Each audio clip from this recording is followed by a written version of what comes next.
નમસ્કાર વિદ્યાર્થી મિત્રો, સપ્તર્ષિ શાળા સંકુલ પરિવાર વતી આપ સૌ વિદ્યાર્થી મિત્રોનું હાર્દિક સ્વાગત છે। આજે આપણે ભણીશું ધોરણ 10 વિષય ગણિત ચેપ્ટર નંબર 10 વર્તુળ। તો અગાઉના ધોરણોમાં આપણે થોડો ઘણો વર્તુળ વિશે અભ્યાસ કર્યો છે, જેમ કે વર્તુળ એટલે શું, વર્તુળનું કેન્દ્ર, વર્તુળની ત્રિજ્યા। ધોરણ 9માં પણ આવશે ચેપ્ટર નંબર 10 વર્તુળ આવી ગયું હતું, તેમાં આપણે વર્તુળની જીવા, વર્તુળનો વ્યાસ, વર્તુળનો ચાપ, પરિઘ તથા વૃત્તખંડ એટલે તો કે બે પ્રકાર એવા હતા, લઘુ વૃત્તખંડ અને ગુરુ વૃત્તખંડ। ત્યારબાદ આગળ વૃત્તાંશ બરાબર છે। તેમાં વૃત્તાંશમાં પણ બે પ્રકાર એવા હતા, લઘુ વૃત્તાંશ અને ગુરુ વૃત્તાંશ। તો તે બધો આપણે થોડો બેઝિક અભ્યાસ કરીને આવ્યા છીએ।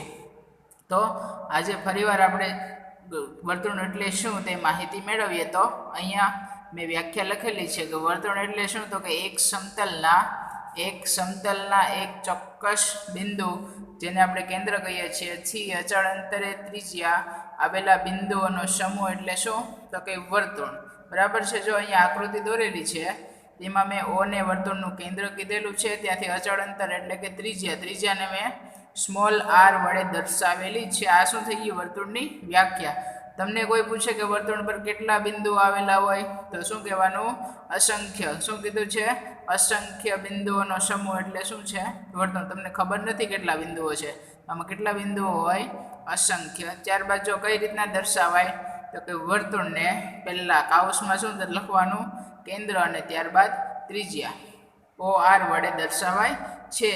ત્યારે લખ્યું છે કે જ્યાં ઓ એટલે વર્તુળનું કેન્દ્ર તથા સ્મોલ આર એટલે શું છે, વર્તુળની ત્રિજ્યા। હવે આપણે વાત કરવાની છે વર્તુળ સાથે એક રેખાની। તો કે રેખા વર્તુળની બાજુમાં આવે તો કઈ રીતના વર્તે છે, એની ત્રણ પરિસ્થિતિ છે। કેવી છે, ત્રણ પરિસ્થિતિ। તો કે એક સમતલમાં વર્તુળ અને રેખા વચ્ચેની ત્રણ પરિસ્થિતિ। તો કે આ રેખાને આધારે જ આપણે આ ચેપ્ટરનો અભ્યાસ કરવાનો છે, તથા તેના આધારે જ આપણે દાખલા આવશે અને પ્રમેય આવશે 10.1 અને 10.2, જે આ વર્ષે અભ્યાસક્રમમાં નથી, પણ આપણે તેની બેઝિક સમજ મેળવીશું। તો કે પહેલી પરિસ્થિતિ, જો આકૃતિ દેખાય છે, વર્તુળની બહારના ભાગમાં રેખા આપેલી છે। કેવી છે, બહારના ભાગમાં, એટલે કે વર્તુળ અને રેખાને કોઈ સંબંધ નથી, વર્તુળ રેખાને છેદતો નથી બરાબર છે। એટલે કે રેખાનું કોઈ પણ બિંદુ વર્તુળની સપાટી પર આવેલો નથી। તો જો શું લખ્યું છે કે રેખા PQ અને વર્તુળને કોઈ પણ સામાન્ય બિંદુ નથી। ખ્યાલ આવે છે, રેખા અને વર્તુળને કોઈ સંબંધ નથી, કે બહારના ભાગમાં છે એટલે એકબીજાને સ્પર્શતા નથી। પછી તો કે રેખા PQ એ વર્તુળને છેદતી નથી તેમ કહેવાય। આ વર્તુળ છે આપણું, બહાર રેખા આપેલી છે, એટલે જો વર્તુળ અને રેખા એકબીજાથી દૂર છે, એટલે કે એકબીજાને છેદતા નથી તેમ કહેવાય। ત્યારબાદ આગળ વધીએ તો બીજી પરિસ્થિતિ, તો કે રેખા PQ વર્તુળને છેદે છે। જો અહીંયા બાજુમાં આકૃતિ આપેલી છે એમાં, તો કે જો રેખા છે એ વર્તુળને બે બિંદુમાં છેદે છે, જેને આપણે P અને Q નામ આપ્યા છે। PQ વર્તુળને છેદે છે, તેથી રેખા PQ અને વર્તુળને કેટલા સામાન્ય બિંદુઓ છે, બે, જેને આપણે શું દર્શાવ્યા છે, P અને Q વડે। તેથી જો વર્તુળને રેખા બે બિંદુઓમાં છેદે તો એને શું કહેવાય, વર્તુળની છેદિકા। આપણી વ્યાખ્યા થઈ ગઈ, કોની, વર્તુળની છેદિકાની। કે જો રેખા વર્તુળને બે સામાન્ય બિંદુમાં છેદતી હોય તો એને શું કહેવાય, વર્તુળની છેદિકા। ખ્યાલ આવે છે, વર્તુળની શું કહેવાય, છેદિકા। ત્યારબાદ આપણે આગળ વધીએ, ત્રીજી પરિસ્થિતિ, જો આકૃતિ પ્રમાણે તમને ખ્યાલ આવે કે સાહેબ આમાં તો બે બિંદુમાં સ્પર્શતી, આમાં તો ફક્ત એક જ બિંદુમાં સ્પર્શે છે, તો આને આધારે આપણે દાખલા ઘણા બધા ભણવાના છે। જો રેખા PQ અને વર્તુળને ફક્ત એક જ બિંદુમાં સ્પર્શે છે, રેખા PQ એ વર્તુળને ફક્ત એક જ બિંદુમાં, જો અહીંયા રેખા PQ ઉપર નીચે દર્શાવ્યા છે નામ, અને જ્યાં બિંદુ એ સ્પર્શે ત્યાં બિંદુનું નામ આપ્યું છે R। તો કે ફક્ત જો એક જ બિંદુમાં સ્પર્શતું હોય તો એ રેખા તમારી શું થઈ ગઈ, વર્તુળનો સ્પર્શક। શું થઈ ગયું, વર્તુળનો સ્પર્શક। ખ્યાલ આવે છે, આ વ્યાખ્યા થઈ ગઈ વર્તુળના સ્પર્શકની, કે જો રેખા વર્તુળને ફક્ત એક જ બિંદુમાં સ્પર્શતી હોય તો તેને વર્તુળનો સ્પર્શક કહે છે। ફરીવાર ત્રણે ત્રણ પરિસ્થિતિ કહી દઉં, કે જો રેખા વર્તુળને એકેય બિંદુમાં છેદતી ન હોય, એટલે કે કોઈ પણ સામાન્ય બિંદુ ન હોય, તો એને શું કહેવાય કે રેખા એ વર્તુળને છેદતી નથી. બીજી પરિસ્થિતિ કે જો રેખા વર્તુળને બે સામાન્ય બિંદુમાં સ્પર્શતી હોય, તો એને શું કહેવાય વર્તુળની છેદિકા. અને ત્યારબાદ છેલ્લું કે રેખા ફક્ત એક જ બિંદુમાં વર્તુળને સ્પર્શતી હોય, તો તેને શું કહેવાય વર્તુળનો સ્પર્શક. ખ્યાલ આવે છે? તો ત્યારબાદ આપણને વર્તુળના સ્પર્શક વિશેની થિયરી આપેલી છે, તો ક્રમશઃ જોઈએ. પહેલો મુદ્દો તો કે વર્તુળનો સ્પર્શક વર્તુળને ફક્ત એક જ બિંદુમાં છેદતી એક રેખા છે. એવું આપણે અહીંયા ત્રીજા પોઈન્ટમાં જોયું હતું કે એક જ બિંદુમાં સ્પર્શતી શું છે રેખા.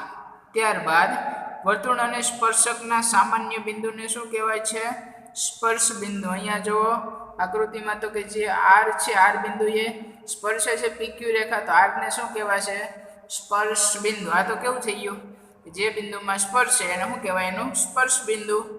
ત્યારબાદ જો વર્તુળ પર આગળ આપણે જોયું કે કેટલા બિંદુઓ હોય, તો કે અસંખ્ય બિંદુઓ હોય. કેટલા છે?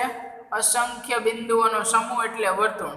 વર્તુળ પર અસંખ્ય બિંદુઓ હોવાથી કોઈ પણ વર્તુળને કેટલા સ્પર્શકો હોય, તો કે અસંખ્ય. દરેક બિંદુએ લઈએ તો સ્પર્શક મળે, તો કે બિંદુઓ કેટલા અસંખ્ય, એટલે આપણા સ્પર્શકો કેટલા મળશે અસંખ્ય સ્પર્શકો. ત્યારબાદ ચોથો પોઈન્ટ છે વર્તુળના અંદરના ભાગમાં રહેલ બિંદુમાંથી વર્તુળને એક પણ સ્પર્શક ન હોય. વર્તુળના અંદરના ભાગમાં હોય તો તેમાંથી તમને ક્યારેય સ્પર્શક મળી શકે નહીં. અંદરના ભાગમાં કોઈ પણ બિંદુ આપ્યું હોય એને આપણે આમ દોરીએ તો વર્તુળની છેદિકા બની જાય. શું બની જાય? વર્તુળની છેદિકા. એના માટે તમારી રેખા ક્યાં આવવી જોઈએ? વર્તુળના બિંદુ ઉપર. વર્તુળની સપાટી જે આ ગોળ આવે એના બિંદુ ઉપર હોવી જોઈએ, તો જ સ્પર્શક મળે. ત્યારબાદ આમાં છેલ્લો પોઈન્ટ કે વર્તુળના બહારના ભાગમાં આવેલ કોઈ પણ બિંદુમાંથી વર્તુળને કેટલા સ્પર્શકો દોરી શકાય, તો કે બે સ્પર્શકો. કેટલા? બે સ્પર્શકો. આનો વિશેષ અભ્યાસ આપણે આગળ પ્રમેય 10.2 કરવાના છીએ. જેમાં પ્રમેય 10.2 ફરીવાર તો કે વર્તુળનું બહારના ભાગમાં ધારો કે અહીંયા કોઈ બિંદુ લઈ લઉં હું, તો અહીંયાથી જો અહીંયા લઈ છું, અહીંયા બિંદુ લઈ લઉં, અહીંયાથી વર્તુળને કેટલા સ્પર્શકો, જો આ એક અહીંયા આવશે અને એક આ બાજુ આવશે, કેટલા સ્પર્શકો દોરી શકાય? કુલ 2. અને નોંધ કરીને આપેલું છે કે વર્તુળ પરના દરેક બિંદુમાંથી વર્તુળને એક અને માત્ર એક જ સ્પર્શક હોય શકે. ધારો કે અહીંયા આર બિંદુ છે તો આર ઉપર માત્ર એક જ સ્પર્શક દોરી શકાય, બીજો સ્પર્શક દોરી શકાય નહીં. બીજો સ્પર્શક જો તમે દોરવા જાઓ તો એ બીજા કોઈ બિંદુમાં છેદતો એટલે શું થઈ જાય? એની છેદિકા.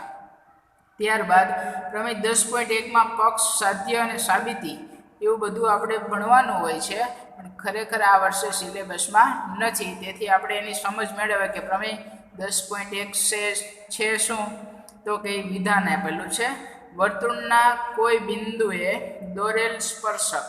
વર્તુળના કોઈ બિંદુએ દોરેલ સ્પર્શક સ્પર્શ બિંદુમાંથી પસાર થતી ત્રિજ્યાને કેવો હોય છે? લંબ. કેવો હોય છે? લંબ. ધારો કે આ પી બિંદુએ સ્પર્શક દોરેલો છે, તો શું કીધું છે? પી બિંદુ કેવું થઈ ગયું તમારું? સ્પર્શ બિંદુ. તો કે સ્પર્શ બિંદુમાંથી પસાર થતી ત્રિજ્યા. ત્રિજ્યા કઈ થઈ ગઈ તમારી? ઓપી ત્રિજ્યા થઈ ગઈ. ઓપી અને આ સ્પર્શક એક્સ વાય એકબીજાને કેવા હોય છે? હંમેશા લંબ. આ પ્રમાણે ઓપી આ પ્રમાણે લખાય, ઓપી લંબ એક્સ વાય. બરાબર. આ પ્રમાણે આપણે પ્રમેય જો સાબિત કરીએ તો સાબિત કરવું પડે છે. એના આધારે કરી શકાય તો કે આ પી બિંદુ લેવાનું અને બહારની બાજુ કોઈ ક્યુ બિંદુ લેવાનું. તો સૌથી નજીકનું બિંદુ જે હોય એ જ શું બનશે? તમારો સ્પર્શ બિંદુ. અને ત્યાં જ શું દોરેલો હશે? તમે સ્પર્શક. ત્યારબાદ જો આકૃતિમાં અહીંયા એવું કીધું છે કે લંબ હોય. કેવો હોય છે? લંબ. તો અહીંયા કયો ખૂણો બનશે? લંબ હોય એટલે કાટખૂણો. તો કે ત્રિકોણ ઓપી ક્યુ બન્યો, એમાં ખૂણો પી કેટલાનો બની ગયો? 90નો. તો કયો પ્રમેય લગાડેલો છે? જો ઓપી સ્ક્વેર પ્લસ પી ક્યુનો વર્ગ, એટલે કે કાટખૂણો બનાવતી બે બાજુઓના વર્ગોનો સરવાળો ઓપીનો વર્ગ વત્તા પી ક્યુનો વર્ગ બરાબર ઓ ક્યુનો વર્ગ. ખ્યાલ આવે છે? તો કે પાયથાગોરસ પ્રમેયનો ઉપયોગ કરીને આપણે દાખલાઓ ભણવાના છે, એટલે કે દાખલાઓ જોઈશું. તો કે આ સ્પર્શક વાળો તમારો પ્રમેય થઈ ગયો કે વર્તુળના કોઈ પણ બિંદુએ તમે સ્પર્શક દોરો અને ત્યાંથી ત્રિજ્યા દોરો તો બંને એકબીજાને કેવા હોય, હંમેશા લંબ, એટલે કે એકબીજા સાથે કાટખૂણો બનાવે છે. ત્યારબાદ જોઈએ સ્પર્શકની લંબાઈ.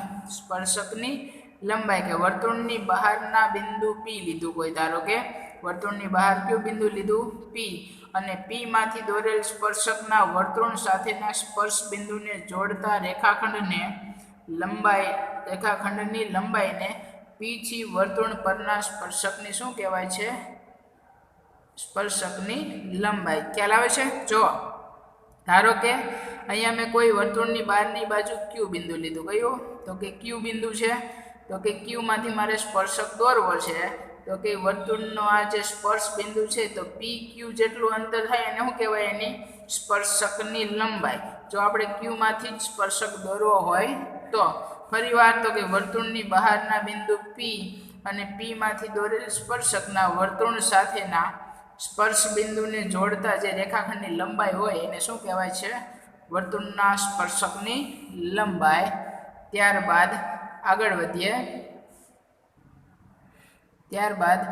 વધતા જો તમને જો પાઠ્યપુસ્તકમાં આકૃતિ આપેલી હશે તો કીધેલું હશે કે અહીં રેખાખંડ જે PT ની લંબાઈ હોય અને બિંદુ P માંથી વર્તુળના દોરેલા સ્પર્શકની શું કહેવાય છે, લંબાઈ કહેવામાં આવે છે. તો કે વર્તુળના સ્પર્શકની લંબાઈ તો ક્યું છે, વર્તુળની બહારનું કોઈ પણ બિંદુ હોય ત્યાંથી જે સ્પર્શ બિંદુ હોય એ બંને વચ્ચેનું અંતર માપી લ્યો, જે રેખાખંડ મળે એને શું કહેવાય છે, સ્પર્શકની લંબાઈ. ત્યારબાદ થિયરી આવે છે તમારી સમકેન્દ્રી વર્તુળો. નામ પરથી ખ્યાલ આવે કે સમકેન્દ્રી એટલે શું આવે છે, સમાન કેન્દ્ર. સમાન કેન્દ્ર ધરાવતા વર્તુળો. જો વ્યાખ્યા લઉં છું, એક જ સમતલમાં આવેલા સમાન કેન્દ્ર. કેવું હોય, કેન્દ્ર એક જ હોય સમાન, પરંતુ ભિન્ન ત્રિજ્યાઓ. ત્રિજ્યાઓ કેવી હોય, જુદી જુદી, એટલે કે નાની મોટી લઈ શકીએ, પરંતુ ભિન્ન ત્રિજ્યાઓ ધરાવતા વર્તુળોને શું કહેવાય છે, સમકેન્દ્રી વર્તુળો. ખ્યાલ આવી વ્યાખ્યામાં કે સમાન કેન્દ્ર પરંતુ ત્રિજ્યા કેવી હોય, જુદી જુદી, એવા બે વર્તુળો આપણે દોરીએ તો સમકેન્દ્રી વર્તુળો કહે છે. જો આકૃતિ લઈએ નાની એવી અહીંયા દર્શાવું છું, તો કે આ કેન્દ્ર જો સરખું જ લેવાનું છે બેનો. અહીંયા કેન્દ્ર લઈને મેં એક નાનું વર્તુળ દોર્યું, એનું એ જ કેન્દ્ર લઈને જો હું એની ઉપર જ મોટું વર્તુળ દોરું તો આ બંને વર્તુળ કેવા કહેવાય, સમકેન્દ્રી વર્તુળ. ખ્યાલ આવે છે? આપણે આકૃતિ થોડી ખરાબ થઈ છે, પણ આ બંને જો વર્તુળ એક જ કેન્દ્ર હોય પરંતુ જો નાનાની ત્રિજ્યા આટલી છે નાના વર્તુળની તથા મોટા વર્તુળની ત્રિજ્યા કેટલી છે, થોડીક મોટી, તો આ બે વર્તુળને કેવા કહેવાય, સમકેન્દ્રી વર્તુળો. ત્યારબાદ જોઈએ પ્રમેય 10.2.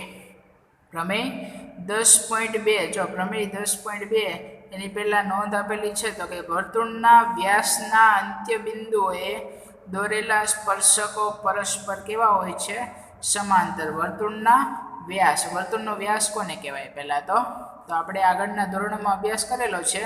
જો ભૂલાઈ ગયો હોય તો યાદ કરી દો કે વર્તુળનો વ્યાસ એટલે ત્રિજ્યાનો કેવો હોય, ડબલ. વર્તુળના કેન્દ્રમાંથી પસાર થતી જીવાને, ધારો કે આ જો આટલી ત્રિજ્યા છે મોટા વર્તુળની, તો સીધો જો લંબાઈ દો તો આખું શું થઈ ગયું, વર્તુળનો વ્યાસ થઈ ગયો. વર્તુળના વ્યાસના અંત્ય બિંદુએ દોરેલા સ્પર્શકો, એટલે કે આ બહારની બાજુ સ્પર્શકો થયા. અહીંયા જો આ વર્તુળ, મોટા વર્તુળનો વ્યાસ દર્શાવેલો છે તો કે અંત્ય બિંદુએ મેં એક સ્પર્શક દોર્યો, આ બાજુ પણ એક સ્પર્શક દોરી દો. તો સ્પર્શક આ બિંદુએ દોર્યો તો અહીંયા તો લંબ જ હોય એકબીજાને. સામા સામા લંબ હોય એકબીજાને કેવા થવાના છે, સમાંતર. કેવા થવાના છે, સમાંતર. એ જ કીધું છે. જો વર્તુળના વ્યાસના અંત્ય બિંદુએ દોરેલા સ્પર્શકો, આ બે સ્પર્શકો છે એકબીજાને કેવા થઈ જાય, હંમેશા સમાંતર. ત્યારબાદ છેલ્લી થિયરી છે આ ચેપ્ટરની કે પ્રમેય 10.2. પ્રમેય 10.2 ખરેખર આપણે સાબિત કરવાનો હોય, પણ આગળ કીધું એ પ્રમાણે કે આ વર્ષના સિલેબસમાં નથી સાબિતી. તો કે વિધાના પ્રમાણેનું છે, વર્તુળની બહારના બિંદુમાંથી દોરેલા સ્પર્શકોની લંબાઈ સમાન હોય છે.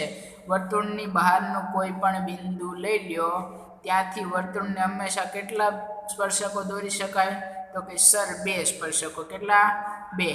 એક આપણે ઉપરની બાજુ લીધું છે અને એક નીચેની બાજુ લીધેલો છે અને આ બે સ્પર્શકો છે એની લંબાઈ હંમેશા કેવી હોય સરખી સમાન તો કે અહીંયા મેં જો વર્તુળની બહાર પી બિંદુ લીધેલું છે વર્તુળનું કેન્દ્ર ઓ છે બે સ્પર્શકો કયા કયા તો કે ઉપરની બાજુ ક્યુ બિંદુ એ સ્પર્શ બિંદુ એટલે પી ક્યુ સ્પર્શક થયો અને નીચેની બાજુ પી આર સ્પર્શક થયો છે બરાબર તો અહીંયા કાટખૂણા બનશે જો સ્પર્શકો હોય ત્યાં તો કાટખૂણા બને એટલે ઉપર નીચે કાટકોણ ત્રિકોણ બની ગયા એ આપણે બે સરખાવવા પડે અને અહીંયા જો તો કે પી બિંદુમાંથી સ્પર્શકની લંબાઈ કઈ હશે તો કે અહીંયા ઉપરવાળાની પી ક્યુ અને નીચેવાળાની પી આર તો કે આ સ્પર્શકની જે લંબાઈવાળી આપણે થિયરી જોઈ હતી આગળ કે આ રેખાખંડનું માપ માપો એને શું કહેવાય સ્પર્શકની લંબાઈ અને સ્પર્શકની લંબાઈ તો કે બે સ્પર્શકોની લંબાઈ કેવી હોય છે સરખી એવું કોણ કહે છે આ પ્રમેય 10.2 કહે છે